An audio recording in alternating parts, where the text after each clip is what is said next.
welcome to the second keynote of today. I'm delighted to welcome Ufuk Akcigit to deliver the Harry Johnson lecture this year. Ufuk is a professor of economics at Chicago.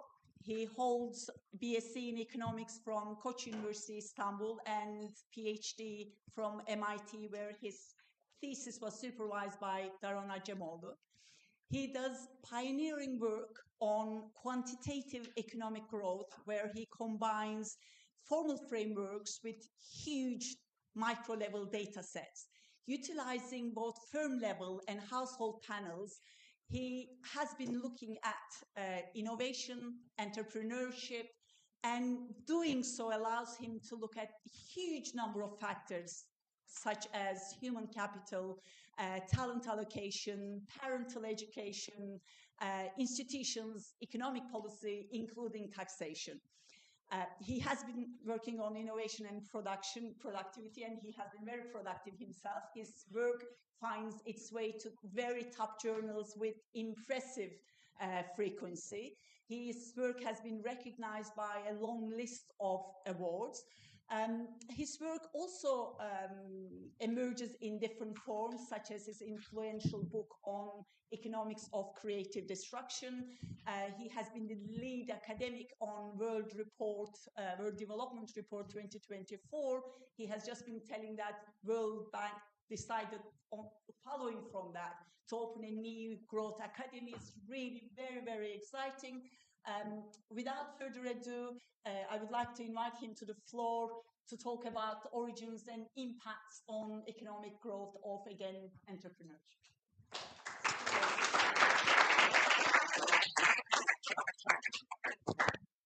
Thank you very much for this very, very generous introduction. It is absolutely fantastic to be here, and thank you all for staying so late. I know it's the end of the day, and I'm the only barrier between dinner and the conference, so I hope I can be a little bit more cheerful and entertaining. So today I'm going to talk about entrepreneurship and innovation. And so this lecture and this talk will be based on, so we've been working on this topic for a very, very long time. Today's material will be primarily coming from a joint work that we've been conducting with Harun Alp, Jeremy Pierce, and Marta Prato. Harun and Jeremy are from the Federal Reserve System, so that's why the usual disclaimer applies. So now, of course, you know, we care a lot about economy's performance, right? You know, in this conference also, you know, there has been a lot of talks on the macroeconomic performance of countries, and you know, of course, you know, one can approach this problem from the financial side, but my approach here has been more from the real side, and try to understand how economies are growing. And we know that most countries are failing to grow not because of the lack of investment, but it's because of the lack of efficiency growth. So when you do the usual standard decomposition, for instance, whenever you see a country stuck in the middle income trap, you know, 99.9% of the time, those countries are failing to grow their productivity. So there's, you know, reasonable investment in machinery and equipment, but when it comes to efficiency margin is typically failing. So that's why my research has been mostly trying to understand where the efficiency is coming from, and this part is the hardest to explain, especially when you sit down with a policymaker. It's much easier to talk about tangible stuff than intangible stuff. And you know, this summer I was giving two lectures, one in Switzerland and the other one right the following week was in Egypt. In Switzerland, the only thing I saw was lots of greenery and cows and no construction. And then when I exited the airport in Cairo, there was construction after construction, and I've never seen so much construction workers in my life, and my standard is pretty high. I'm from Turkey, so originally. So there you see if you were to compare these two countries and ask yourself in which country or in which country there is more activity happening, you feel like Egypt is the answer. But then, when we look at all the, high value added production, obviously it's coming from Switzerland.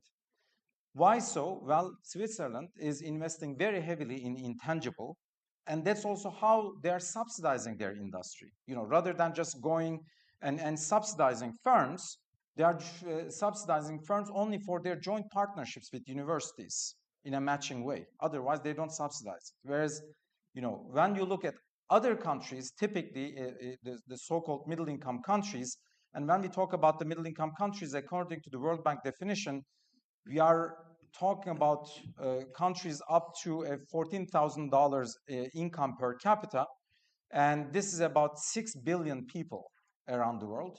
And out of so many people, only 250 million people managed to graduate successfully out of the so-called middle-income trap since 1990. If you sum it up, it's just the Pakistani population, basically. Okay, so it's a very common phenomenon that countries are getting stuck in the so-called middle-income trap, and they're also very proactive with government policies. Lots of subsidies in those countries, ton of subsidies, but somehow those subsidies don't work. And of course, most of the time these policies are never evaluated, and that's why, if you ask them, what works and what doesn't work, they cannot answer most of the time, just because there's no policy evaluation most of the time. But leaving that aside, now we as the econometricians, we are coming into the picture, and we look at the micro data and try to understand retrospectively what went wrong. It's typically, these policies that have been implemented to attract more votes make those countries not invest in what will bring efficiency and productivity that is not immediately realizable, because how does efficiency and productivity will get materialized? Well, first you have to have strong human capital, you have to have strong universities, new technologies will be developed, and the R&D and innovation process will at least take 5, 6, 7 years. Then they will be implemented in the market, the customers will react to it. We are talking about minimum 10 years of horizon, and no policymaker in these countries have that level of patience.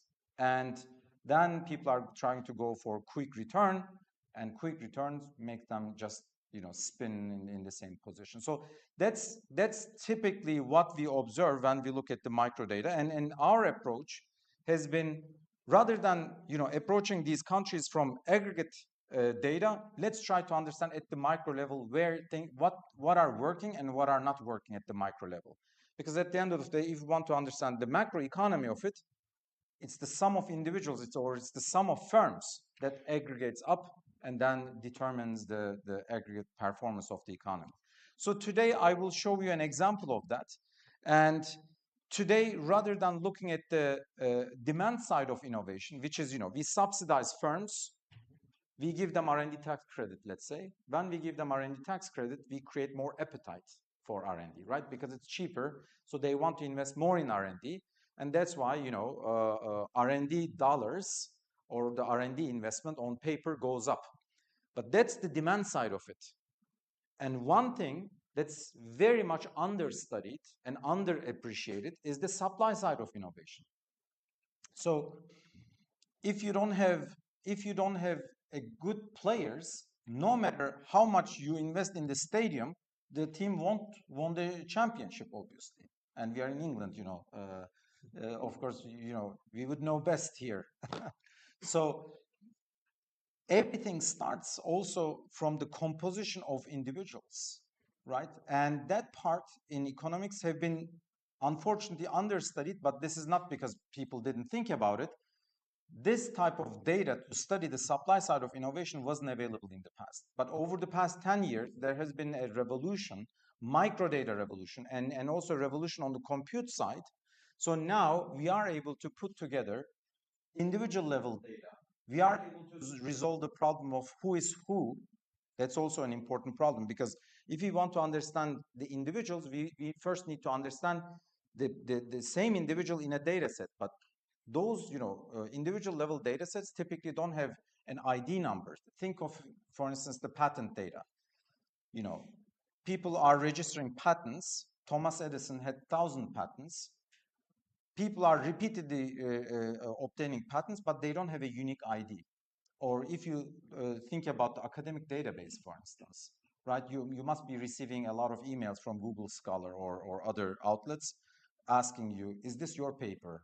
Is this, there's a misspelling here, is this your paper? Because these type of data sets are great. It opens the door, but for us to go through that door, we have to first make sure that we are able to identify who is who in those problems. And now with the machine learning and AI, these are all possible, right? We are able to look at the co-authorship networks. We are able to look at the citation patterns of individuals.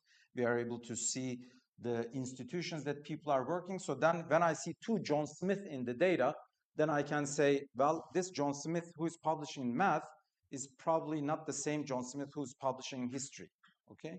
So, these type of techniques now allows us to put together such data sets, and now we are able to ask the very, basic questions. Who are the scientists? Who are the inventors? And who are the entrepreneurs? And typically in the literature also, these two terms have been used a little bit interchangeably. When you look at the entrepreneurship conferences, you see a lot of innovation papers, of inventor papers, or when you see, when you look at innovation conferences, you see a lot of entrepreneurship papers, because these two things people typically, didn't distinguish them much. But if we think about it, on one side of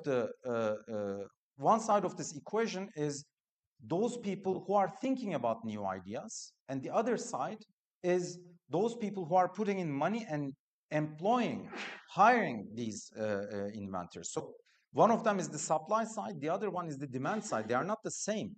At least, if you really, just think about who are the entrepreneurs and inventors, they are probably not the same individuals. But what does the data tell us? So that's exactly what I'm going to ask today, okay?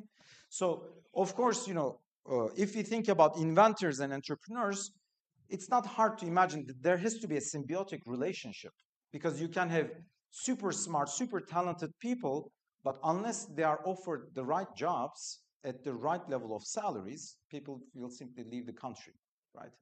Or you can throw a ton of money on firms to invest more in R&D, to come up with more technologies, but if they don't have access to engineers, if they don't have access to high quality human capital, then no matter how much tax benefits you give to the firms, they won't be able to deliver it. So that's why there has to be this symbiotic relationship between the two sides. So let me first be very, very specific what I mean by entrepreneurs and inventors. Entrepreneurs are the ones who are commercializing inventions, bring innovative ideas to the market. This boosts inventors' economic reward and potential. And inventors, on the other hand, are the ones who are generating these technologies, these new ideas. Okay? So now, of course, we are not the first ones to think about this. Indeed, if you just go back in history, even Schumpeter mentioned this, right? So here, a quote from his 1911 work, where he says, as long as they are not carried into practice, inventions are economically irrelevant. And to carry any improvement into effect is a task entirely different from the inventing of it, and a task, moreover, requiring entirely different kinds of attitudes. Although entrepreneurs may be inventors, but not by nature of their function, but by coincidence, and vice versa. So even Schumpeter was highlighting that inventors and entrepreneurs might not be necessarily the same people, and these are different tasks. So before I go into the technical details, I just want to give you a big picture overview of, how we are thinking about this. So every year, there's a new cohort that's being born, and we have group of newborn people every year, and they are heterogeneous in terms of their talents. So these are the most talented ones, less talented, and least talented. Then, how does an economy function? there's a newborn children, and then with some mechanism, we are sending them to schools. So what is the mechanism? Well, in some countries, there's a centralized nationwide entrance exam, and the students are being ranked, and then they submit their preference, and that's how they get sent to schools. In some societies, people are applying with their grades to schools. You know, there are different mechanisms. Depending on how we are constructing that mechanism, we are sending a subset of these kids to technical schools. And, you know, for the sake of this conversation, let's call these technical schools the universities, okay? So we, you know, for instance, how much the state is, for instance, being involved, or how much family resources are needed to send these kids to schools will potentially determine how this group will be sliced and be sent to these schools. Right? For instance, income inequality or financial resources might be an important thing. So then, once they graduate from the schools, some of them, you know, join the labor force. And when they join the labor force, now we are talking about the firm side. And on the firm side, depending on how innovation hungry the firms are, how competitive the markets are, will determine how much effort these firms will put in. And of course, you know, if there are the right incentives for firms to invest in new technologies and R&D, then they will demand these skilled people, and then they will create jobs, the salaries will go up, and then these well-trained people will be matched with technology-hungry firms, and they will jointly create some value added. And then when the value added comes back to the household, now GDP per capita will go up. But, so you can think of this mechanism, so this is the demand side for the talent, and this is the supply side for the talent, but you know, they have to, basically it takes two to tango. So both sides should be productive. And you can think of this as a pipe, where at the end of this pipe, a water is coming out. And if the water is coming very weak, then this pipe must be broken or blocked at one place, or maybe in many, many places. Maybe the system is broken here. Maybe the firms, you know, maybe political, you know, firms are getting tangled up with the political system. There's no merit-based competition, right? Firms are getting preferential treatment because they are close to the government, let's say. All these things can affect how competitive the markets are. And on this side, depending on the level of discrimination, for instance, because of the gender discrimination, because of the religious, because of their backgrounds. If people are already being discriminated, so in that case, we are already not having a merit-based society, but we are, you know, creating a workforce based on some biases that the society has. Okay, so that's why, you know, for the system to function well, we have to have these merit-based competition on both sides of the equation, obviously. But before, so this was just a conceptual framework. Okay, now I want to ask these questions, these hard questions, directly to the data. So what am I after here? I'm going to pose two important questions. Question number one: who becomes an entrepreneur? And who becomes an inventor in a society? How does talent, and I'll tell you in a bit how I proxy for talent, how talent affects the allocation in the society. And then the ultimate question I would like to ask is, how do policies shape economic growth by influencing the distribution of talent between those two roles? Because, you know, not everybody is born to be a basketball player or a musician, and not everybody is born to be an inventor, and not everybody is born to be an entrepreneur. But if we are not selecting the right talents into the right occupations, then we will be creating talent misallocation, and the society will potentially underperform relative to its potential. So this is exactly what I would like to quantify ultimately. okay? Trying to look at the talent allocation. So how are we going to make some progress for this to answer these questions? First, there will be a major empirical component. We are going to use data from Denmark. Why Denmark? Because Denmark, you know everything, including the shoe size of people, right? Even the medication that they are using. And so the data from Denmark is very detailed. So that's why this is going to provide us a very useful resource to ask these basic questions. Of course, ultimately we can then, come back and then say, which of these lessons can be generalized to other countries around the world, etc. But let's postpone that question until the end, okay? So we are going to use data from Statistics Denmark. It's everybody in Denmark. It's matched employer-employee data. So that's why we know who is working for which company at what salary. But I've been repeating since the beginning, talent, talent, talent, talent, talent. So then how are we going to proxy for talent? Well, it's hard, but luckily there's an interesting proxy in the Danish data, which is the IQ test scores of individuals, okay? So we are going to use the IQ test scores. Of course, it's not the perfect measure, but it is a very informative measure. We are going to use the IQ test scores to proxy for individuals' abilities. And then since we know who is working where, then we can ask all those questions that we were after. And since this is a new direction in the literature, we don't have many facts on this. So that's why we will be putting, some interesting facts on the table first. And then motivated by those facts, we will build a new growth model that will speak to those facts.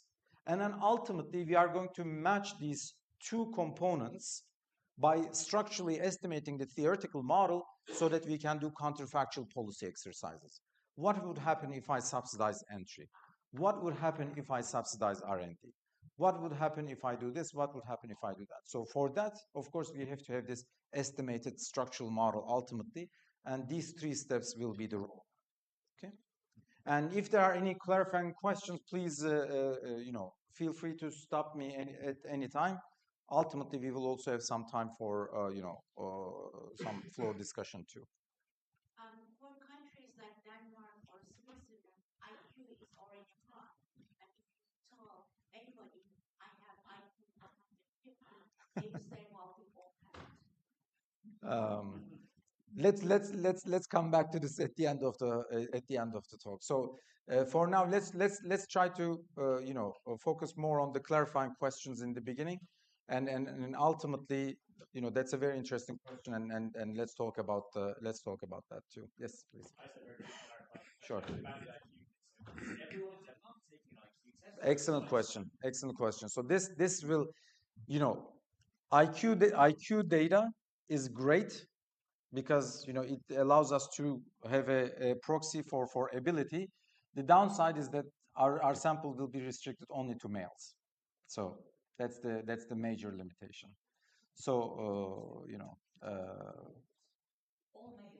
all males. So that will be, whenever we will be looking at the IQ result, it will be all males. Unfortunately, that's the main limitation. As a military service? Military service, exactly. Because that's the beauty of Denmark, and I try to give Denmark as an example whenever we go to a country and talk to the policymakers. They are super sensitive about data, and Denmark is also sensitive about their data, but there's a way to use their data. And I think this is a great example because not only we got their data from Ministry of Industry, we asked them to contact the military to get the IQ test scores, and they said yes, and then they merged the data, and now we are able to use it. It's fantastic in that sense. So let's just dive immediately into these interesting results now.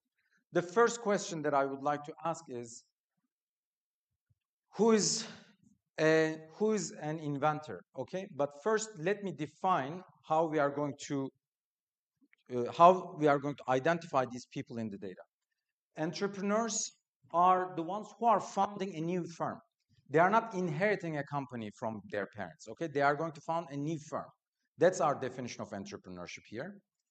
And when it comes to inventors, so the earlier literature on this was looking at the inventor names on a patent data, and they were labeling inventors only to, they were defining inventors as only those who are producing a patent. We don't want to do that because that's really restricting the definition of inventors. Inventors, not all inventors have to necessarily patent something, right? They can also improve something in their firm without really patenting it. So that's why the way we are going to define inventor is by looking at their occupation. We are going to take all the occupations in the data, and occupation by occupation, we are going to ask what fraction of the people in this occupation are patenting something. So then we are going to rank the occupations accordingly, and then we are going to say, okay, those occupations above this threshold, if they have more than, X fraction of them are patenting something, this occupation is an inventor occupation for us, okay? And this threshold that I'm referring to is something like 1%. It's really, we are talking about 1% of people who are patenting. The rest, they are not patenting, but they are still in that occupation, and we will call them the inventors or R&D workers to differentiate between those, okay? I will refer to them as R&D workers because they are in an occupation that is patent prone, okay? So that's our definition. I hope it's clear, and here are some list of those. This is the first picture that I want to show you. On the x-axis, we have the IQ deciles. On the y-axis, we have the fraction of people in that group who are R&D workers or inventors. What we see here is a very, very strong relationship between IQ and probability of being an inventor. Maybe this is not a surprise because, of course, being an inventor requires creativity, and being smart in terms of having a high IQ helps in that sense, and we have this relationship between the two. Now, I want to ask exactly the same question. What is the relationship between IQ and entrepreneurship? If being an inventor and entrepreneurship is the same, then we should have the same pattern. But if entrepreneurship is just a randomly distributed activity in the society, then there has to be a flat relationship between the two. What's your guess? Depends on other. Okay, so that was deeper than what I was expecting. The relationship between IQ and entrepreneurship is significantly negative. Okay, significantly negative. So when we saw this graph initially, this was quite a bit of a puzzle. Initially, we thought maybe we made a mistake. We made a sign mistake, and we checked repeatedly. No, this is the case. And then we replicated this also with a different country. And yes, in another Nordic country, again, it's the same relationship, negative relationship, yes. How is Someone who is starting a new business. That's the definition. Any business. So I think you're already anticipating where I'm going to go. Absolutely. But that's exactly how the policymakers are treating entrepreneurs, right? Whoever starts a business gets, for instance, tax incentive. That's exactly what I want to question, actually, but with hard data. Normally, the easiest thing to do is to say, well, small businesses are very, very important, and that's why it's the engine of economies. We should give them tax benefits, and then you start giving more benefits, especially in these middle-income countries. In these trapped economies, there's over subsidization to micro entities because they are also the majority. And they are also bringing the votes, obviously, in these countries. So that's why, small businesses are good, but being small is not sufficient to predict that something will be good out of it, right? There has to be more than that, and that's exactly what I'm questioning. Should we treat a hairdresser the same way as a tech startup, right? And typically, when we think about entrepreneurship, we always think about Elon Musk and Mark Zuckerberg's. But the reality, when you implement the policy, a lot of the money goes to, hairdresser or, street vendors, etc. So I'm not saying that, there shouldn't be policies to support these people, especially, when these people are financially troubled and they have to, of course, they have to consume. It's the government job, of course, to also somehow get concerned about the individual's well-being. But what I'm trying to argue is that the policies should not get mixed. Social support programs should not be mixed with industrial policy. So, but for us to make progress on this, first we need to understand what entrepreneurs are. Okay, so at least the first graph is showing us that there's this very contradictory, or a very surprising relationship between IQ and entrepreneurship. So let's make some. You are relating a physical trait like IQ with inventor. It's a physical trait of a person, IQ, being inventor, and being entrepreneur is a risk taking, and it is also a trait. So they have different risk aversion, of course, is an important issue. So again, I think that, another excellent question to have during the last half hour of the presentation. I think that would be definitely very, very good to discuss. This may relate to what you said, but could you say how you mentioned education? I haven't mentioned education yet. I'm asking how. She said to. But I haven't shown you any empirical result on education yet. I will. Yes, exactly. So that's a good one. Okay, now let's go into more details. I just showed, two correlations basically. Now let's do a more controlled analysis, and let's run some multinomial regressions. The independent variables that we will be controlling will be IQ, the 4 quartiles, and education, going back to your question. It will be college versus no college. So college will be a dummy.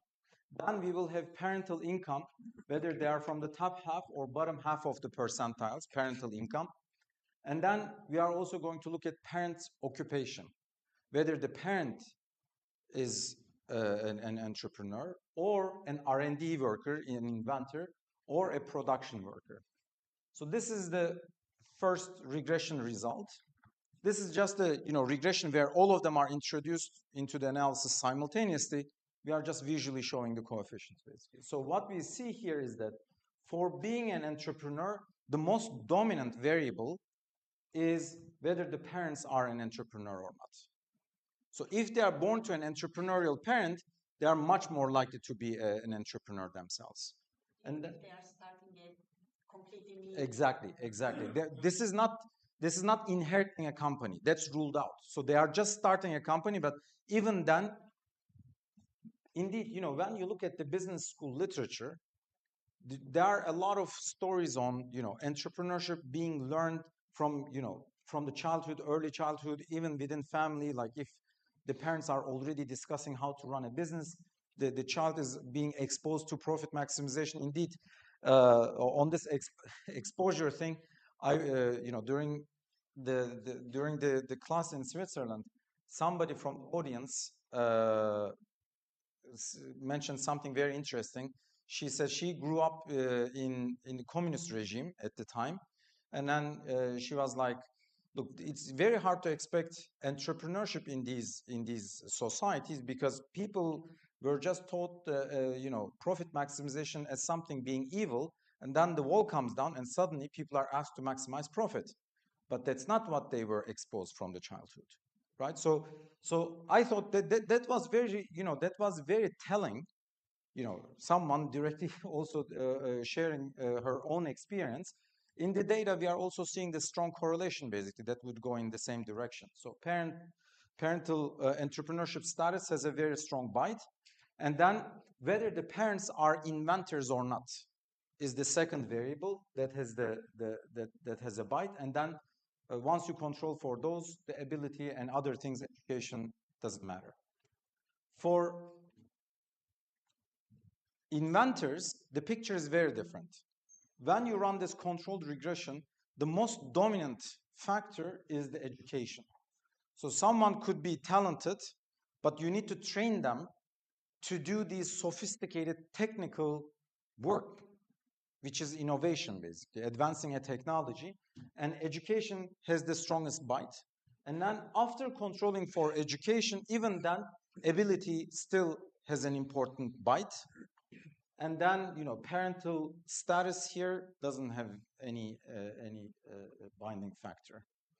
But isn't that almost by definition, because the professions get picked usually require attending a college? No, but these are, so this is not someone who is necessarily producing a patent in a lab, right? These are certain occupations. Sure, but the ones you've listed, I would have Sure. thought they're typically going to go through. That's fine. That's fine. So education, to be in that group, which are innovating or close to being innovation, it's education. So I would imagine that the society is expecting it for a reason, that they are graduating from certain degrees. I hope there is a reason, and the HR is not asking the education for for a random reason. So they need to be, no matter how talented people are, they need to learn how to run an experiment in a chemistry lab, for instance. So that's why education is important. And if this is the system, and here we are already seeing that to be an inventor, you need to be educated. Maybe for the right reason or wrong reason, the system is designed this way everywhere. In that case, who will be educated is an important question, right? I'm just putting the picture on the table, basically, how the system works. Now, but even after you control for education, still ability matters. It wasn't the case there, right? So now, I want to now differentiate what you already differentiated in your mind, which is that there are at least two types of entrepreneurs in the data. One, the so-called subsistence entrepreneurs who are, starting a business just because, they couldn't find any other alternative, for instance. Or, they are starting a business, but they have no intention to grow. Or, they might not have also the ability to grow their business, right? So in the development literature, this is very well recognized because there's quite a few of these subsistence entrepreneurs in developing countries. But, I think it's important to differentiate between the so-called subsistence entrepreneurs or non-innovative entrepreneurs that have no ambition to grow versus the transformative entrepreneurs that are investing in R&D and that are trying to grow their business and they are trying to scale up. And in our macro models, when we have a firm, typically, most of the time we have these entrepreneurs. We never put these entrepreneurs into our models. They usually have an R&D technology, they invest in R&D, they grow, then we add monetary policy shock on top of this, the borrowing constraints, etc. But we always work with these type of entrepreneurs. But the data and our intuition is already saying that there are these two types of entrepreneurs, and I think this distinction is important also to understand the macro implications of these things. Now, the question is, how can you differentiate between these two groups empirically? That's an important question to make progress. One thing one can do is you can look at the firms that have grown very fast versus that didn't grow, and then you can say, well, I'm going to label these fast-growing firms transformative entrepreneurs and non-growth firms as subsistence. But in that case, it's almost tautological, and I'm also conditioning on exposed observables. Maybe a lot of transformative entrepreneurs took the risk. They want to scale up, but they failed. And we want to also take them into account. So that's why we need to find some ex-ante characteristics that we can see in the data. And here, what we are going to do is the following. We are going to argue that when you start a business, whom you're hiring first into your company, or one of the first few people, their composition gives a very important message about where you want to go with your business. If you're just hiring people to carry boxes around, then probably this business doesn't want to scale up. But if you're from the beginning, if you're hiring a technical person into your firm, then probably you're incurring this cost because you want to scale up, right? Why would you hire a technical person if you're just going to stay small base? So that's why we are going to define a transformative entrepreneur as those entrepreneurs who are hiring at least one R&D worker early in their life. This is our definition. According to this definition, only roughly 10% of the entrepreneurs are transformative entrepreneurs and 90% are subsistence entrepreneurs with this definition. Is that clear? This, how we are defining? In Danish data, exactly, in Danish data. We are just looking at whom they're hiring into their company. What's the time perspective within how many years? So roughly speaking, 20 years of data. So now, this is the relationship between IQ and subsistence entrepreneurship. This is not a surprise because the majority of the entrepreneurship was already the subsistence. 90% of them are subsistence entrepreneurs. So that's why this negative relationship is still there. The question is, what is the relationship between IQ and transformative entrepreneurship? And now it's very strongly positive. It seems like we managed to identify, at least with this classification, and we just tied our hands from the beginning by simply looking at whom they're hiring to their company. We didn't condition on ex post observables here. Even with this split, now we are able to see two groups of entrepreneurs, at least in terms of their IQ and the likelihood of being that type of entrepreneur. Now, let's look at this, again, the multinomial analysis. And subsistence entrepreneurs and transformative entrepreneurs are showing very, very different characteristics. For subsistence entrepreneurs, the most important variable was whether the parent is an entrepreneur or not. For transformative entrepreneurs, on the other hand, the most important one is ability and education. So also for transformative entrepreneurs, education seems to matter now, ability and education, just like for inventors. Now we are talking about the small group of people or smaller group of people in the society, one inventors and the other ones are transformative entrepreneurs who have very different characteristics than the rest of the society. Okay, so this is something that I just want to put on the table. Okay, now, and when you want to compare transformative entrepreneurs and inventors, they show very similar characteristics. That's what this slide is showing. Now, if education is so important for these special group of people, the special subset of the population, who gets educated? Now I want to relate the likelihood of getting educated to parental background. And this is quite interesting, actually. On the x-axis, we have parental income percentiles. On the y-axis is the likelihood that the kid is going to get a college degree. And what you see here is a very, very strong positive relationship between the two. The richer is the family, the more likely the child is going to get educated, college degree, and very, very strongly. So now you might say, well, this could be, one explanation for this could be financial frictions, because financial frictions are everywhere, even in Denmark, basically.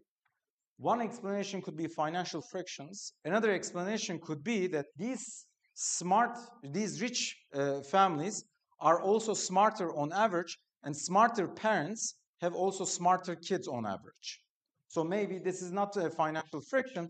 It's just that here we are capturing the fact that rich families have better, better genes, and they have also, smarter kids on average.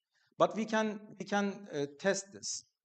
So now we are running the same regression by simply controlling for parental income, and we are controlling for child's IQ. And even that parental income seems to have a significant bite on likelihood of being educated. So even after, if we think that rich people have smarter kids, we are now already controlling for kids' IQ. So after controlling for kids' IQ, still parental income has a very significant impact. And so here we are going to interpret this more as financial difficulties now.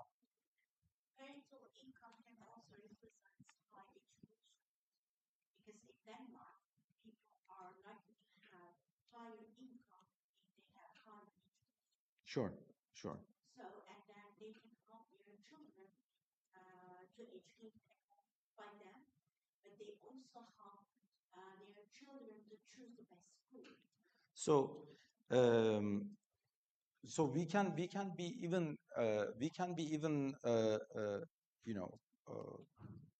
more stricter than that, and so at some point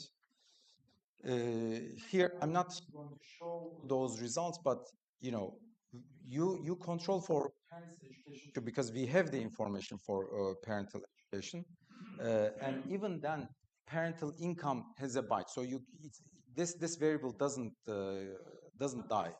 Yes, yes, we do observe parental income in the data, parental education in the data. So they don't replace each other. No, no.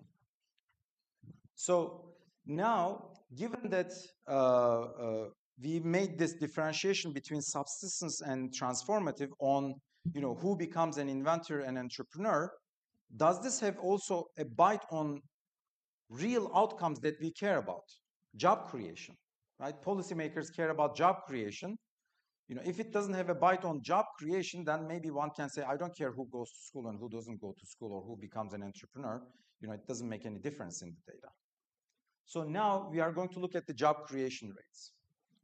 So this is the life cycle of firms that are founded by subsistence entrepreneurs versus transformative entrepreneurs. Okay? So we are normalizing their initial size to 1. And when you look at the life cycle of a subsistence entrepreneur's firm, relative to their initial size, they're double their size. They hire one more person on average, and then they just remain flat that way. They just stay at that size. Whereas when you look at the transformative entrepreneurs, as the age of the business increases, they're just scaling up, up, up, up, up, and they just keep growing.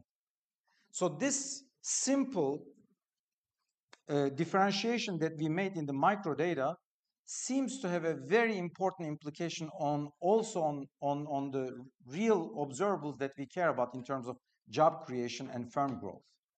Yes? Presumably you only stay in the states where you continue to be a firm. Are the failure rates different between the categories? Between the transformative and subsistence, it could be, but on average, we find that the transformative entrepreneurs are exiting less on average. That's what we see in the data. Is this driven by the fact that maybe they operate in different sectors? So is this life cycle that you control for sector? So this is within sector analysis. So when you run these regressions, you can control for sectoral heterogeneity. This is within sector phenomena. So now I would like to summarize what I've said so far. So first, in terms of the career choices, R&D workers are predicted by education and high IQ, and entrepreneurship is predicted by entrepreneurial parents on average. Then we unpack the entrepreneurship into 2 groups, as subsistence and transformative, and we've seen that the subsistence entrepreneurs, they don't hire any R&D worker, and that was our definition, and they are the dominant group here, and the entrepreneurial parents are helpful for this group. When we look at the transformative entrepreneurs, it's the education and high IQ that matters for this group as well. Okay? And then ultimately, we looked at the education and we asked, who gets educated? And there, parental income had an important bite on whether the child will be educated or not. And of course, child's IQ had also a bite, right? Of course, high IQ students will have easier time on the school, so probably This is also an important self-selection mechanism in terms of who goes to school. But importantly, parental income has a bite. And ultimately, when we cared about the firm dynamic side, which was, remember, in the infographics that I showed, this is going to refer to the demand side on the left-hand side. And there, transformative entrepreneurs are just scaling up and creating jobs. And ideally, you want to support, or at least you want those entrepreneurs to just keep scaling up and creating jobs for the rest of the society, basically. So these are the facts. Now we are going to build a model to speak to those facts. Okay. So we are all familiar with the endogenous growth model. So how does a standard endogenous growth model work, a la Romer or a la Agion-Howitt? So typically we have a measure one of population, and then through the market forces, the prices are determined, and magically we take this measure one of the population, we slice them into two. One group becomes R&D workers, the other group becomes production workers. And there's an indifference condition that determines the mass of R&D workers and the mass of production workers. And then depending on how many R&D workers this economy creates by splitting that population into two, we are generating the innovation and aggregate growth. So that's how a standard growth model works. And then we are adding, bells and whistles on top of this. But that's how the labor market side of those growth models work. But the facts, what I highlighted earlier, was way more than this. These models were generating a little bit of an unrealistic policy implications. Why? If a model works like this, you have a population, homogeneous population, and then you just split them into two, government comes and subsidizes R&D by 10%, suddenly many of the blue-collar workers overnight become R&D workers. And then growth goes up also by 10%. And that's not realistic. So, and there's no empirical evidence of this either, right? We don't see in the data that when the government comes or a state comes and introduces R&D tax credit, suddenly the state starts growing very rapidly. There's no evidence of that. So probably we have to be a little bit more careful in terms of building more realistic models. And one thing that we have to be mindful of is that those blue-collar workers overnight cannot be a scientist in an R&D lab. It takes the whole training, and we have to take all these delays into account so that we can also think about the policy horizon in the right way. So what are we going to do? On top of this model, we are going to add these ingredients. So it will be very tractable, I promise. So what did we talk about here? First, we talked about talent heterogeneity, and there will be a talent heterogeneity Z in the beginning. People will be born, kids will be born with heterogeneous talent Z. Then they will also be born to different family resources. Some kids will be born to rich families, some kids will be born to poor families. And then there will be also heterogeneous parental entrepreneurship status. Some kids will be born to entrepreneur families, and some kids will be born to non-entrepreneur families. After observing this, and there's the fourth shock too, I just didn't want to keep the list too long, but there's also a preference shock. They might be very smart, they can be born to rich families, but they might make a mistake and they might hate school, for instance. Okay, so that's also part of the model. After observing these state variables, they decide what to do with their life. Either they decide to become a blue-collar worker, or they decide to become an R&D worker. But to be an R&D worker, they need to go to school. And this is the schooling route. This is the schooling route, and this is skipping the school. So to go to school, they have to pay an education cost, the schooling cost up front. And this is where the financial frictions come from. They cannot borrow against their future income stream. So that's why they are going to cover this initial schooling cost using their family resources. If they are born to sufficiently rich family, they can pay for the school. Otherwise, they will be out. By the way, when we talk about schooling cost, I'm not talking about tuition. I'm talking about, living expenses, or, the books, or all. It could also be that there are indirect costs. For instance, let's say I'm born to a very poor family. I might not be able to afford 4 more years to postpone helping my family and that I go to school. That's also a cost, right? So I'm referring to all these indirect costs as well, and this can be covered only if I'm born to a rich family. Then, whether I'm a blue-collar worker or whether I go to school, depending on my family status, I will receive a business idea, lambda. And this is just a function of whether I was born to an entrepreneurial family or not. If my parents were already at an early age, were teaching me how to run business, for instance, I will start thinking about business ideas. But, you know, whenever I receive a business idea, then I might decide to pay the startup cost and form my business. But whether I will end up being a transformative entrepreneur or subsistence entrepreneur depends on whether I was educated or not. It depends on my ability and it depends on my education. So that's why schooling and ability will determine the type of entrepreneurship, just like the way we saw in the data. Okay? And then, you know, then they will form their business. Either they will become subsistence entrepreneur or transformative entrepreneur. They will hire R&D workers, and then, you know, that's how the model works. Okay, this is the summary of the overall model. So, in the interest of time, I will be a little bit fast on these slides, but just to give you a quick summary. There's mass M of agents, heterogeneous in those 3 dimensions: ability, family income, and parental status, entrepreneurship status. And then agents go to school, in which case S, schooling variable, becomes 1, or they skip schooling, in that case S remains 0. If they decide to go to school, they have to pay the schooling cost upfront, kappa, but they can pay it only if the family resources in the beginning is above kappa, otherwise they cannot afford it.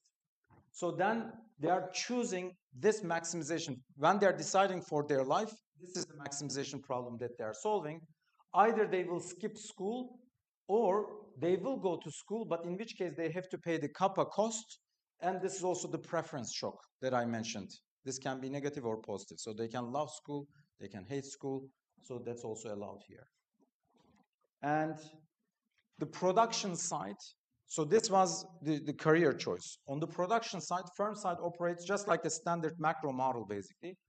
Y is the aggregate output in the economy, and this aggregate output is produced by continuum of many, many intermediate goods.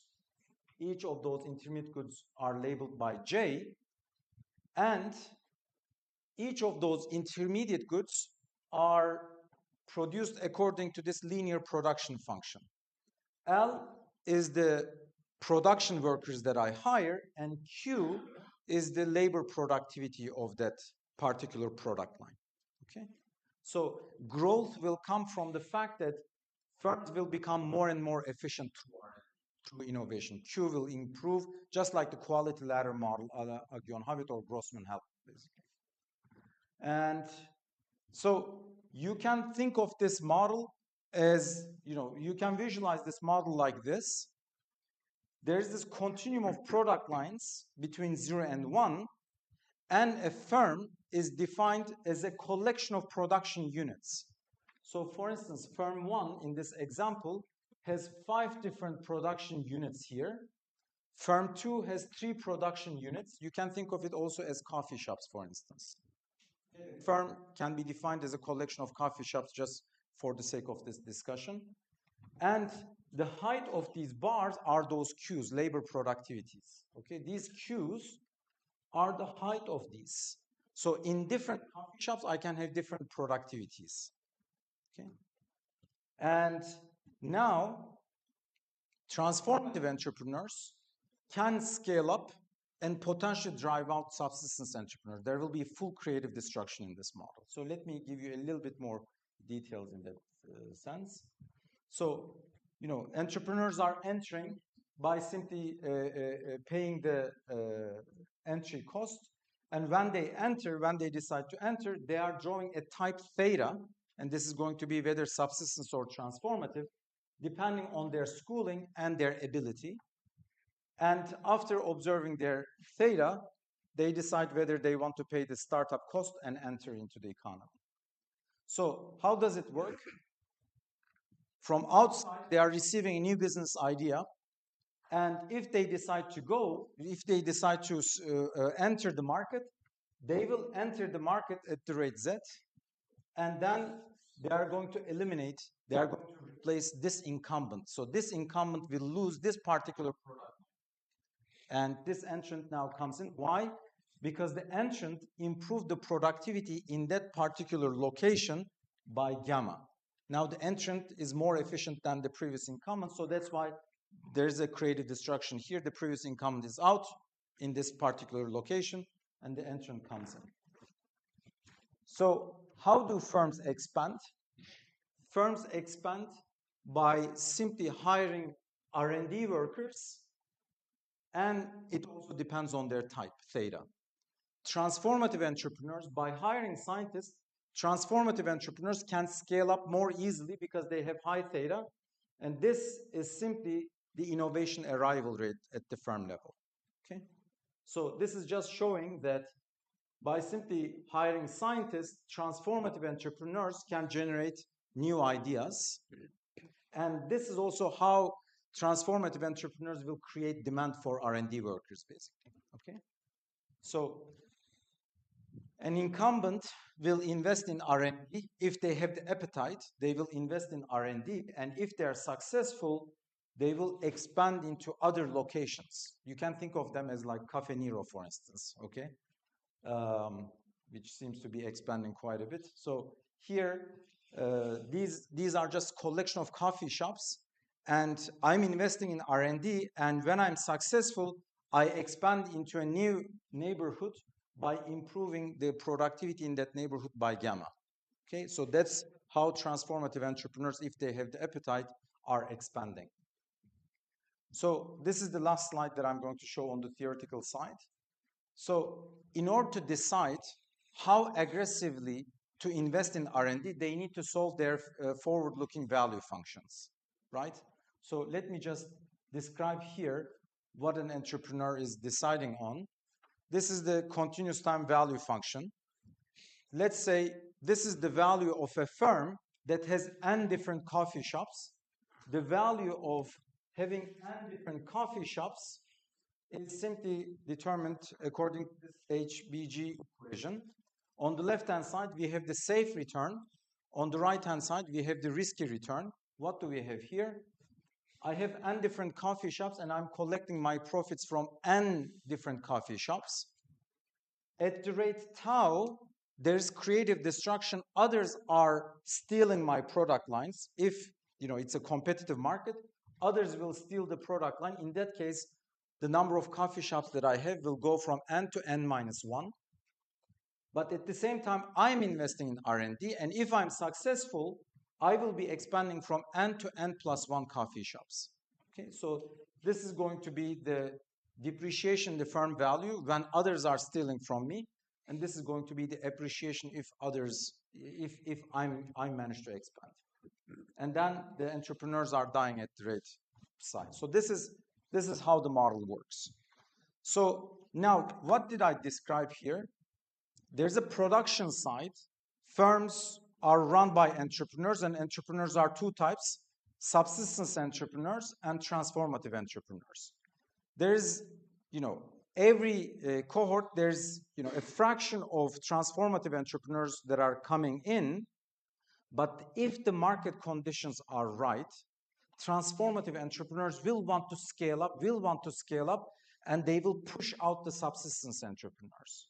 So this means that if we see a lot of micro firms in this model, if we see a lot of micro entities, it's not a sign that there's a lot of dynamism opportunity here. Indeed, it's a sign that something is going wrong deeply. Why? It means that there are so many small firms because those transformative firms who had the opportunity to expand did not expand and did not kick them out.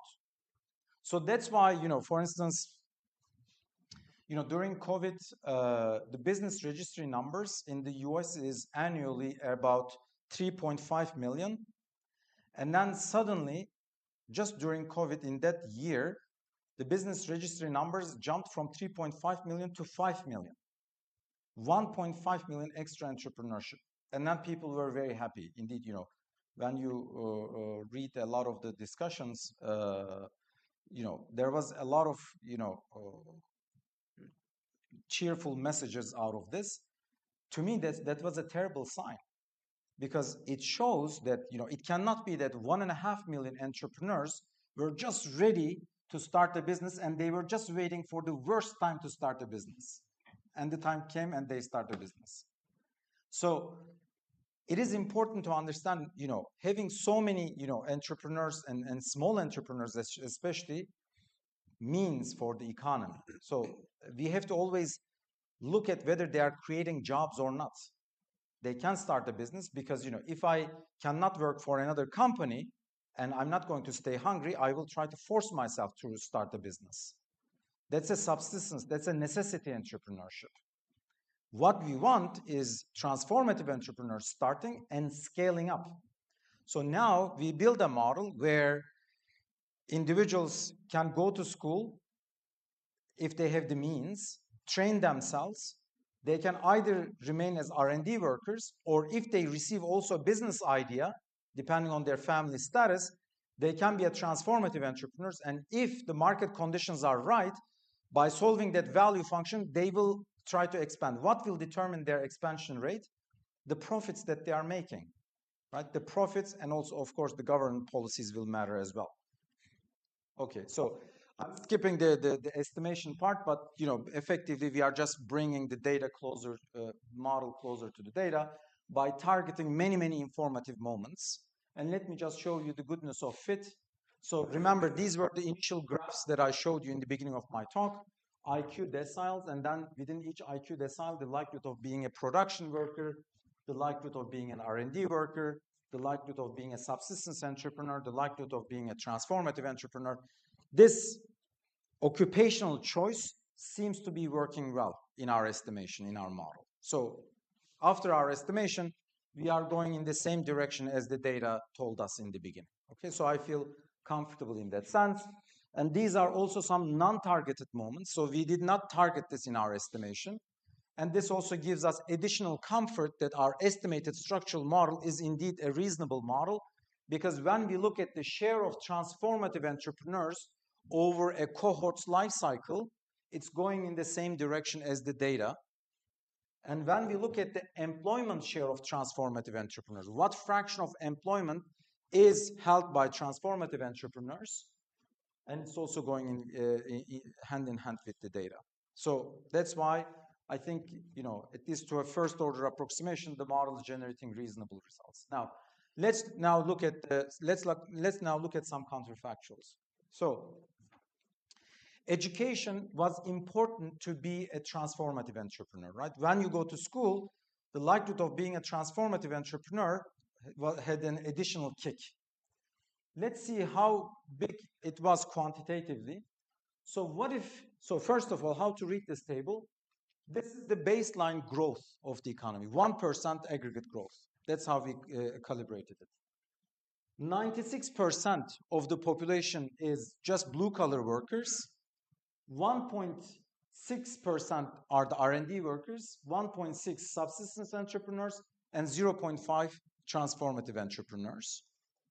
And now, if we remove the impact of education on being a transformative entrepreneur, by definition, those people who went to school and became transformative entrepreneurs, they are not transformative entrepreneurs anymore. By definition, just this artificial change by hand reduced the transformative entrepreneurs from 0.5 to 45. So 10% reduction. If you remove the impact of education on transformative entrepreneurship, transformative entrepreneurs goes down by 10%. Nothing surprising. But what's interesting here is, as a response to that, R&D workers are also reducing their share. Why? Because there's no more demand coming from these people for these people anymore. That's what I meant by the symbiotic relationship between the two. So if we have dynamic firms, the market prices will already invite more people to go to school and become R&D workers. But if there's no demand for them, the market will also react to it. So as a result, even though we didn't directly target anything or change anything here, just because there are less transformative entrepreneurs, people are also going less to school and becoming less R&D workers as a response to that. So, and this is just creating this synergetic impact. And here we are going to look at the impact of the financial frictions, for instance. Remember, in the beginning, people had to pay an education cost kappa, and if they cannot afford, they are not able to pay the kappa cost. So what if whoever wants to go to school can go to school? Let's remove that completely in the model. In that case, growth goes up from 1% to 1.11% in this model. And when you look at these details, we have more transformative entrepreneurs and more R&D workers. But one thing that's really important is that R&D workers are increasing because initially there were some smart people who weren't able to afford schooling, but now they are able to afford schooling. Now they can become scientists. That's the first impact. But the second impact is that now, when we remove financial frictions, there are also more transformative entrepreneurs.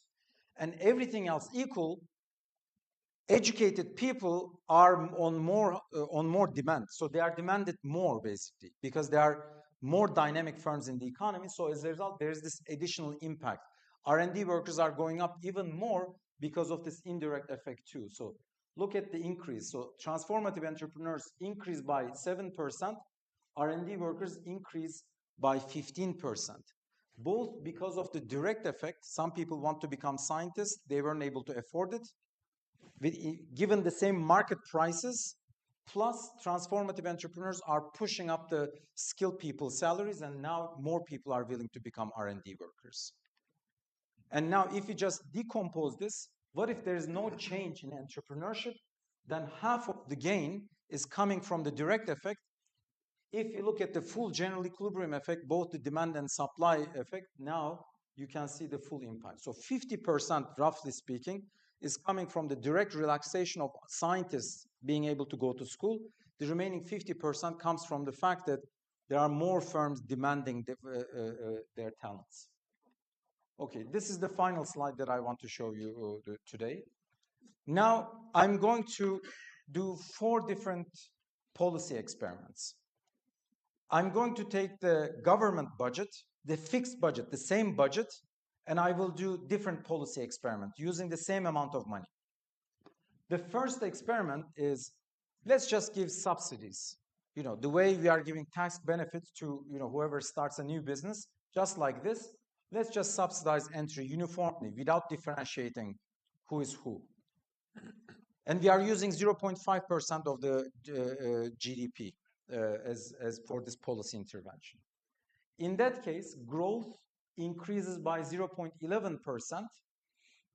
And what happens is that, so these are the changes, by the way. These are the percentage changes relative to the baseline. We are having more transformative entrepreneurs, 0.5% more transformative entrepreneurs, but we are having also 0.8% more subsistence entrepreneurs. Without differentiating, giving just blanket subsidy to starting a new business, which is the most common policy tool, subsidizes both transformative and subsistence, basically. It doesn't help with the composition in the economy. Okay. Now I'm going to use the same taxpayers' money to subsidize incumbents. Maybe one might say, well, on the entry margin, we have both transformative and subsistence, but among the incumbents, who is investing in R&D? Well, those firms who are willing to scale up. So then let's subsidize incumbents in that case. If we subsidize R&D by incumbents, now for the same, using the same resources, growth impact is even bigger now. Okay? Why? Because we are touching more to the transformative entrepreneurs. Now transformative entrepreneurs increase by 1.5%, and of course, when transformative entrepreneurs are expanding, they are pushing up some of the subsistence entrepreneurs, and now subsistence entrepreneurs decreases. But we have to ask ourselves, what was the bottleneck that we are trying to fix with policy intervention here? Was it the case that incumbents wanted to invest more, they just didn't have the resources? Not really. The bottleneck is at the selection margin, on the occupational choice margin. So what if we use this taxpayers' money to differentiate between the types of entrants? Whether, for instance, in Silicon Valley, people are investing their money into tech startups. Maybe the government can also be selective in terms of whom to subsidize.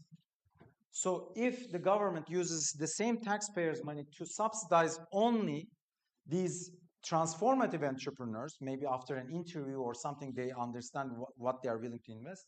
Now growth goes up by 4%. And now we have more transformative entrepreneurs, and subsistence entrepreneurs goes down further. But let's ask ourselves, so what was the main bottleneck, or what was the main friction in this model? The main friction was at a very early age, there were smart kids who were born to poor families and couldn't go to school. None of these policies are touching on that problem, right? These are all fixing problems later down the road. Once you start a business, you're an incumbent, the government comes and subsidizes you, fine. But still, the problem that I potentially faced at an early childhood, still there. So what if the government uses the same taxpayers' money to subsidize education? The industrial policy here this time is to subsidize education. Now, the return is huge. Okay, the return is huge. So when the government uses the same amount of resource to subsidize education, now a lot of the lost Einsteins or a lot of the lost talents or misplaced talents now can come back and participate in this economy. And as you can see, the share of transformative entrepreneur is very, very significant because a lot of them were left out of the system at an early age. And as a response to this, look at the increase in R&D workers, both, direct effect and indirect effect. Because of the symbiotic relationship, there is this entire gain, and the growth effect is also very, very significant, basically. Okay, even though the government can use the taxpayers' money to do intervention, depending on what kind of intervention they are making, the outcome can be very, very different. Here, there's a lot of cross-subsidization to subsistence entrepreneurs, whereas here we are going to the bottom of the root cause of the problem. So, and I lied. Apparently, there's one more slide to show. So this is also an interesting graph, and I will leave you with this. Here, we are experimenting with different levels of money that the government has. If the government has very limited resources, they don't have enough money to do policy intervention, let's say. If the amount of money as a fraction of GDP is very little, which policy should the government spend the money on? In that case, 100% of that budget has to go to education subsidy. There's a very clear pecking order of policy interventions here. When the government has sufficiently enough money, in that case, now they can start mixing between education subsidy and innovative startups. When the government has abundance of resources to do policy intervention, only then incumbent R&D subsidy comes into play. But in the pecking order of policy interventions, incumbent R&D subsidy is the third. Whereas, when we look at the policy discussions, there's much limited discussion on the education policy to boost innovation, and there's a lot more discussion on subsidizing incumbents. So the policy ranking, in reality, when we look at the at how things are being discussed, it's completely flipped, basically.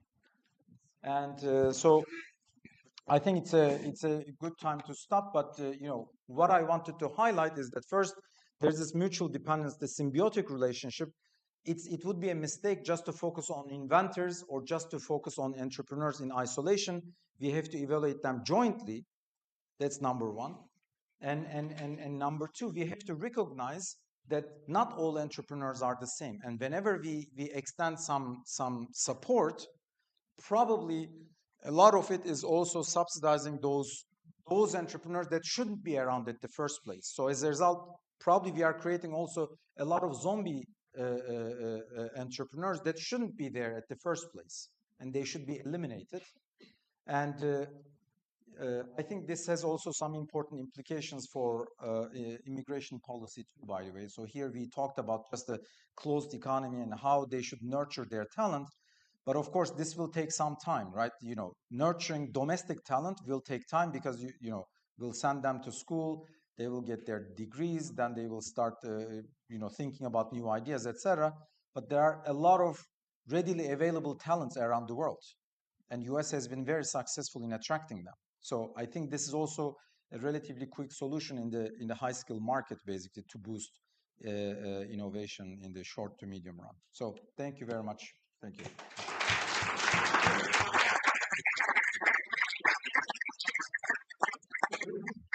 Thank you very much for a fantastic talk. It's going full circle from observation to data to model to estimation results and then the policy. Thank you very much. I would like to abuse my role as chair and ask the first question.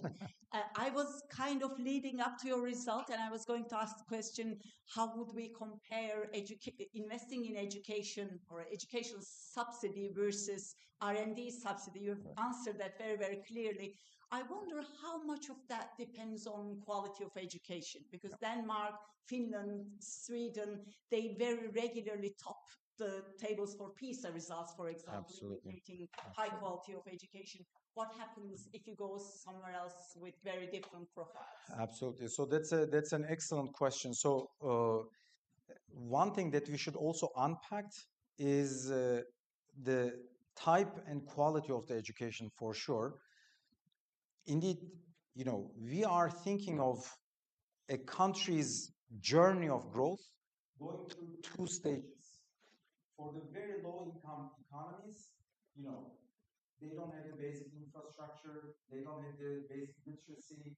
Their horizontal education policies are the way to go, right? The people should have the basic skills in those societies. But then, indeed, we called this growth the 3I strategy. So for the very low-income economies, investment should be the source of growth. But when they are coming to some middle-income stages, now, rather than just investment, efficiency should be also a consideration. But for efficiency, what should be, how can efficiency go up? With entrepreneurship, with new technologies. But the problem is, at this early stage of a country's journey, they don't have the capability to innovate. In that case, the country needs to infuse ideas, global ideas. So that's why the 2I, investment and infusion, comes into play. And there, the country should rely on the diaspora, for instance, or the country should rely on FDI to absorb new technologies.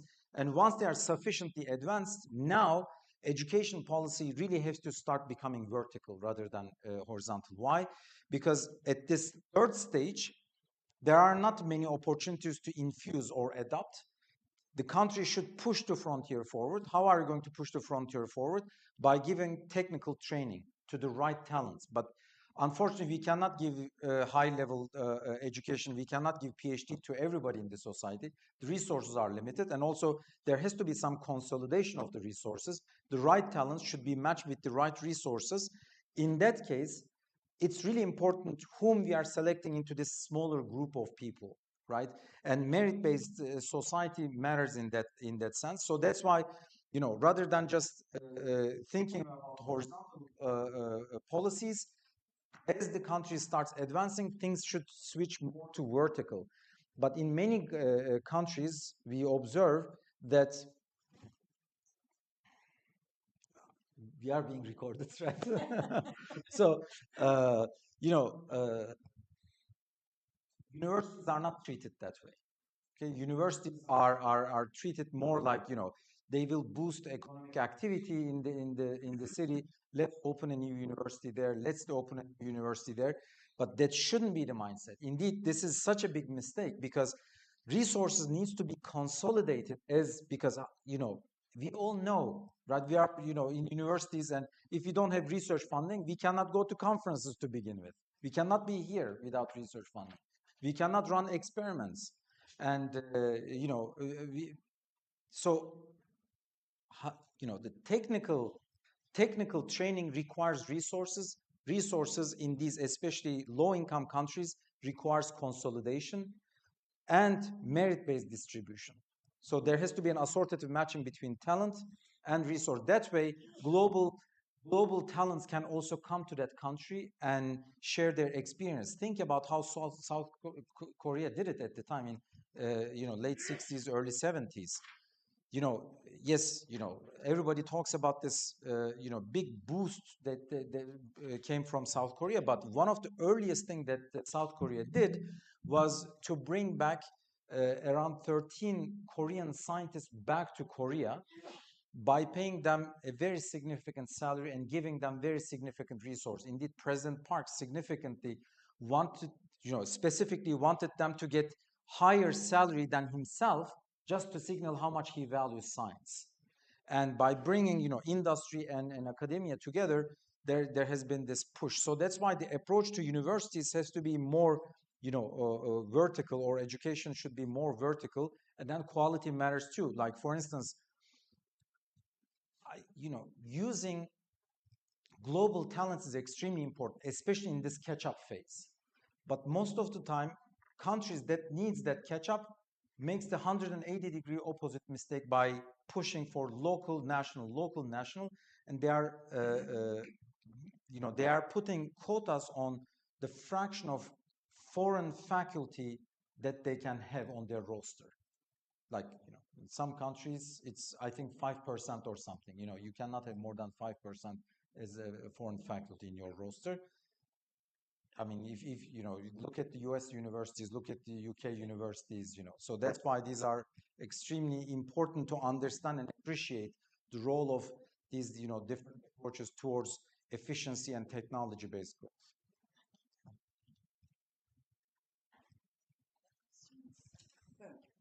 Yes, thanks very much. That was really interesting.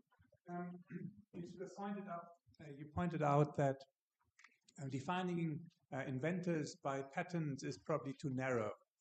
And then you sort of introduced these R&D workers, but isn't that sort of the other extreme in a sense? I mean, that sort of is defining inventors very broadly. So I wonder whether the sort of the true size of investors is to be found somewhere in between. So this is absolutely so. This is really still a search, and I think this part of the literature is one of the most promising in terms of the expansion. Again, up until recently, we didn't really know who was really contributing to firms' productivity to delta, not the level, but the delta.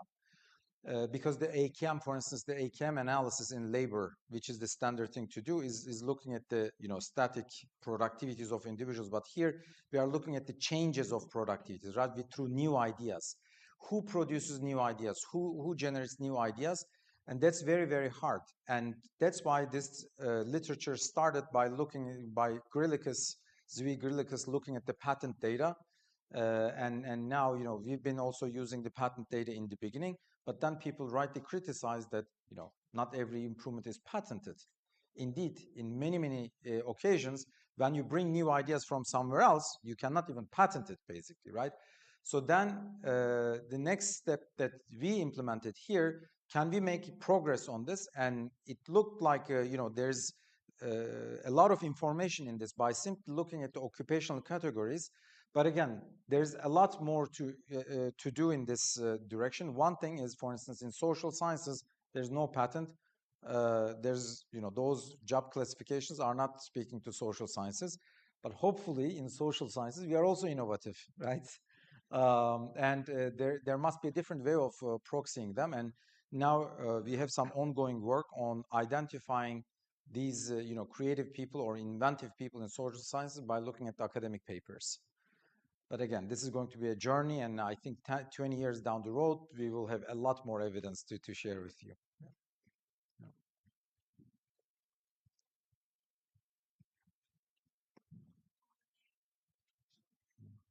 So there.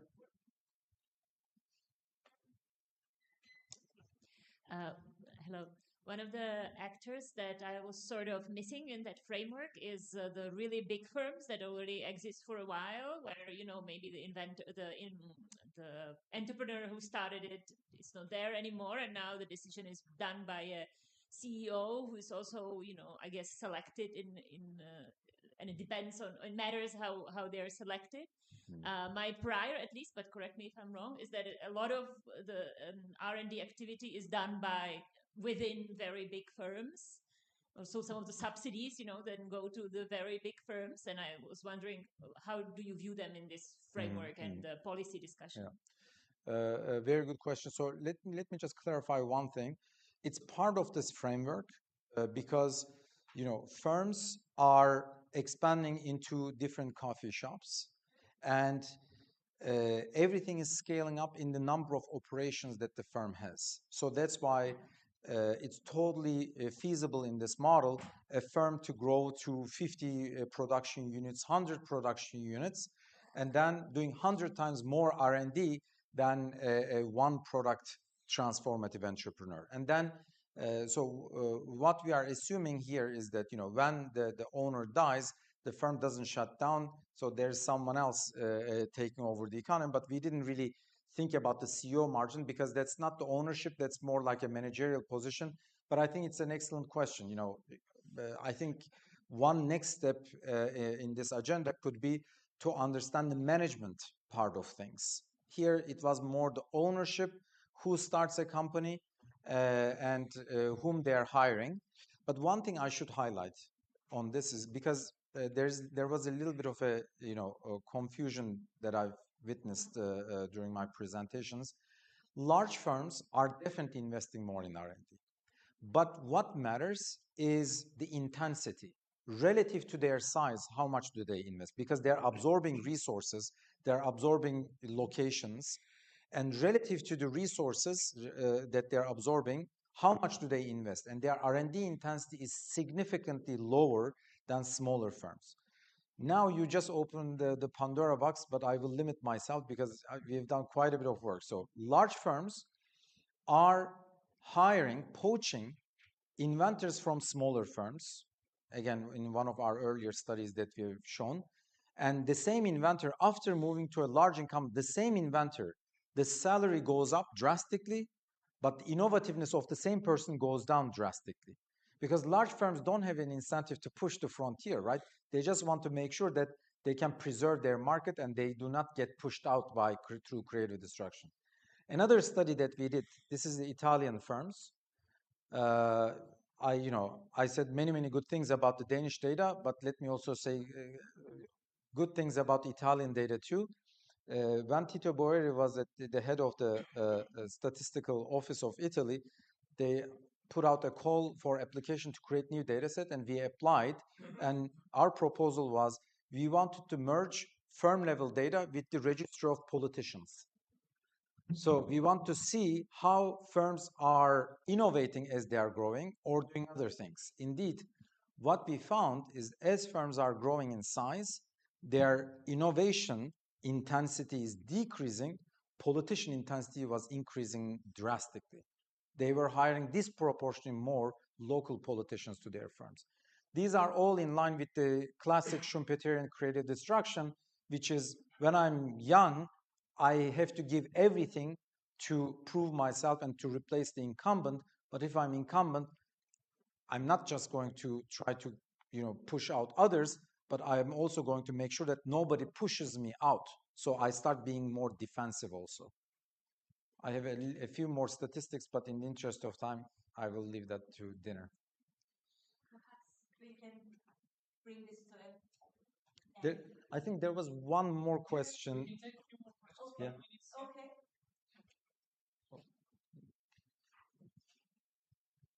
Hello, thank you very much. I've really enjoyed it. Thank you for allowing the question. It may be something for the future as well. But quite early on in the presentation, you were talking about entrepreneurs wanting to start up firms to maximize profit. And I didn't hear anything much else about profit maximization. I mean, unless I've severely missed it. I mean, how many of these firms actually went bankrupt? Have you got any data on financial distress and Mhm. bankruptcies, and what did you do with missing data, for example, those that died? Quite often in this situation, firms die and start up again with a different name. Sure. Have you got any evidence of that sort of situation, Sure. please? So I skipped the profit maximization in the interest of time, but normally, you know, they are choosing their inputs to maximize their profit, and then they are also investing in R&D to maximize the future discounted sum of the future profits, basically. But we did not have any financial difficulties or financial frictions on the firm side in this model. We have other studies where we use the Y14 data of the Fed. We are using also, you know, Turkish Central Bank has fantastic financial data on firms. So whenever available, we try to incorporate that information. Here, we didn't have access to those details, basically, you know, how much loan that they received. But we are able to see if they exit, and if they are in financial difficulty, they are exiting. And that was part of our target. So we are targeting the exit rate of firms, and that's why the exit rate in our model was matching the empirical exit rate.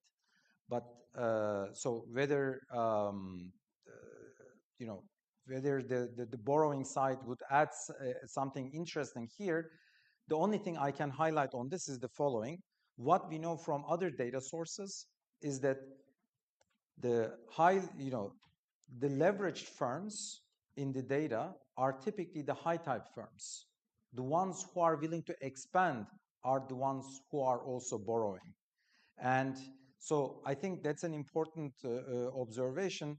Here we didn't have business cycles, but normally, you know, when things are going up and down, I think it's really important to make sure that, you know, which firms are, at least through the lens of this heterogeneity in the background, which firms are indebted and which firms might be going bankrupt when things are turbulent. That might alter the policy intervention significantly in that case, because letting the high type firms shut down is very, very costly in these models, because it really takes time. They will get replaced by low type firms, and it will take time again to clean the low type firms by bringing new high type firms. When they are readily available in the model, you might want to preserve them if they are struggling just because of some mismatch deadline, deadline mismatches, for instance. So this in this paper we didn't touch upon those issues, but we are about to release a paper in 2-3 weeks that focuses specifically on financial frictions of the firms in a model like this with high types and low types. Thank you very much. Thanks.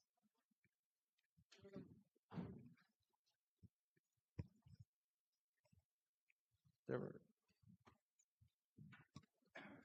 Thank you very much for the excellent presentation. I'm wondering whether there's another channel to differentiate developed economies from the developing ones in terms of entrepreneurship failure rate. For example, startup failure rate in the US is 30%. It goes all the way to 80% in some emerging market economies. But more importantly, which entrepreneurs fail, which ones survive? You know, in some countries, you also mentioned Italy, with a government favor, you can survive. Absolutely. That's true. Indeed, the typical, I was having a conversation with a policymaker once, and I tried to highlight this basically. I said, look,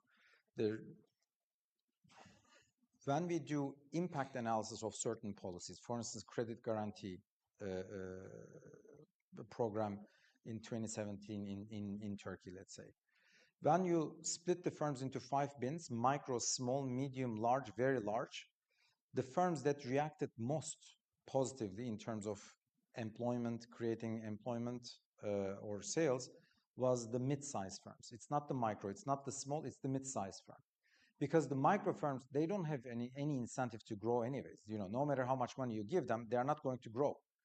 But there are few transformative entrepreneurs with their own resources. They manage to come up to a certain size, but now they start struggling. They really need some external funding. And whenever funding is available, those firms that manage to come to a certain level are reacting to it because they are more likely to be those transformative entrepreneurs. So that's why I think it's really important. I think your question is absolutely right. It's important to look at, rather than trying to go with one size fits all type of approach in every country, one has to really look at which firms are creating value and which firms are really creating some positive employment to policy intervention, because the framework conditions are very, very different. And I want to mention one more thing. Oh, I was having a conversation with a policymaker, and I brought this up, and I said, look, a lot of the money is given to micro entities, but actually it's the mid-sized firms or larger firms that needs resources, and they can make the difference. They are willing to make a difference and become globally competitive. And then he said, will those other entrepreneurs stay hungry? So, he was thinking of it as a source of, supporting them, not to let them stay hungry. And again, there was a confusion in terms of whether this is industrial policy or social support program, basically. And one more thing I want to mention on this is that people say that, there's a lot of entrepreneurship in the US. There's very little entrepreneurship in developing countries. It's the exact opposite. There's too much entrepreneurship. Indeed, when you look at the entry rate is the highest in India or in emerging economies, because these people cannot find any other thing to do. They don't have decent paying jobs. They force themselves to start a business. That's not their top choice. So that's why, I think it's really important to differentiate between these different types of entrepreneurships. And when we look at the failure rates, some failure rates are good, right? We want them to fail indeed. So some policymakers are very averse for failure, and they are very worried that business closure is just a bad sign. No, there has to be a healthy turnover. You can't keep everybody alive. In that case, there's just resource misallocation that's being created. Do you have one last question? Yes, I have two questions. the first one is, when you subsidize education, increase economic growth 16%, but wages for R&D workers is negative 2.6, but employment for R&D workers and transformative entrepreneurs are positive. Why negative? So the supply will be increased. So I have to check the numbers, but there are these general. So, look, R&D workers are increasing, and they are complementing each other. Why do they get R&D wages negative? because there are more people coming in. The supply increases. When supply goes up, You are increasing the pie. When you increase the pie, you also give them wages. so it's a quantitative question. So if you have a lot more R&D workers, their wage can also go down. Why? You have transformative entrepreneurs. It's a quantitative question. So the transformative entrepreneur, when there are more transformative entrepreneurs, it will create a positive effect. But the fact that you have more R&D workers will create a negative effect. In net, which one will dominate is a quantitative question. So it's not clear when it's negative. Yeah. It can also be positive as well. Of course. The second one is, I know this data, and this data is very good for identifying first, second, and third generation migrants, and you can test all the things you say for second generation migrants, and you can see that there are being subsistent entrepreneurs because of their parents' first generation, and most of them are entrepreneurs or not, and you can see whether they are in a transition to transformative entrepreneurs, and the third generation might be transformative entrepreneurs.